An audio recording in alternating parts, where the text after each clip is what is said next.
Mr. Mischief by Roger Hargreaves. Poor Mr. Happy had had a tiring day. Rushing here and there and back again, cheering people up, was hard work.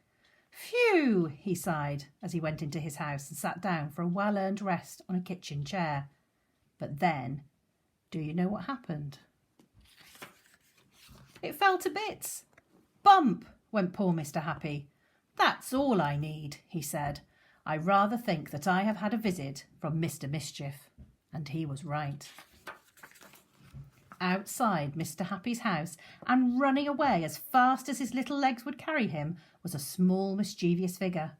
Mr. Mischief! Oh, Mischief, glorious Mischief, he cried. I do so love it. And he ran, giggling, into the night.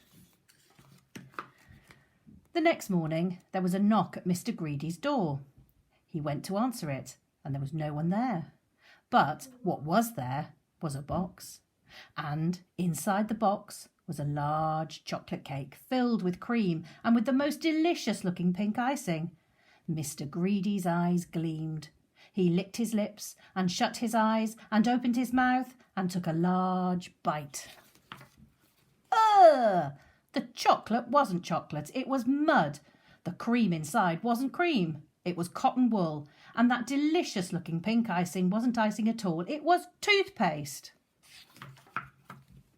And outside Mr. Greedy's house, and running away as fast as his little legs would carry him, was a small mischievous figure, giggling as he ran. And that's not all. That very same morning, Mr. Funny discovered that someone had filled his hat with treacle, very sticky treacle. Can you guess who that someone might have been? However, that very same afternoon, Mr. Mischief did something that he was to regret. He was walking along through the woods looking for mischief when he came across a wizard, a fast-asleep wizard. I know, giggled Mr. Mischief. I'll change the wizard's wand for an ordinary piece of wood, and then he can't do any magic. He grinned a mischievous grin and crept quietly towards the slumbering wizard.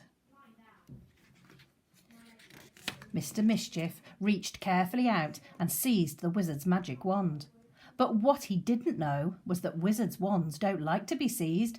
Help! Shrieked the wand in a high, shrill voice, and awakened the wizard, who in turn seized Mr. Mischief by his nose, which was extremely painful. Let go of my nose! Cried Mr. Mischief. I know who you are, said the wizard. You're that Mr. Mischief who soared through poor Mr. Happy's chair legs and, he continued, baked a rather unusual cake for poor Mr. Greedy and, he went on, put treacle in poor Mr. Funny's hat. I've been hearing all about you, he added. Let go of my nose! Cried Mr. Mischief again. Very well, said the wizard, but don't believe that you can get away with being as mischievous as that. And, as he let go of Mr. Mischief's nose, he got hold of his magic wand and waved it. Beware, he said, and went off. Silly wizard, muttered Mr. Mischief. Can't you take a joke? And he went home. Silly wizard, he said again as he sat down in his kitchen. Bump! Silly, silly, silly wizard, groaned Mr. Mischief, picking himself up, him and his silly magic. And he made himself some porridge for tea. Smiled Mr. Mischief as he put a large spoonful of porridge into his mouth. Ah! Somehow, as if by magic, which of course it was, the porridge had turned into sawdust. Oh dear, spluttered Mr. Mischief.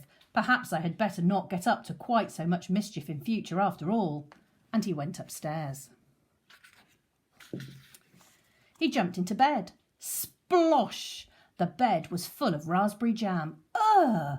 Oh dear, sighed Mr. Mischief. I think I definitely must not get up to quite so much mischief in future. And do you know something?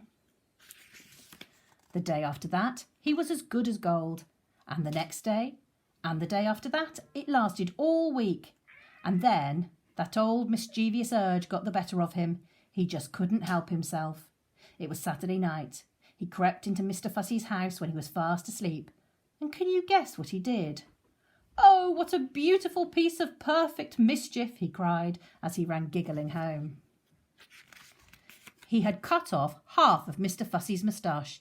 Isn't that terrible? Poor, poor Mr. Fussy. He was absolutely horrified when he awoke and found out. But even that terrible piece of mischief is not the end of Mr. Mischief's story. So, before you read this last page, just take a look out of the window. Go on.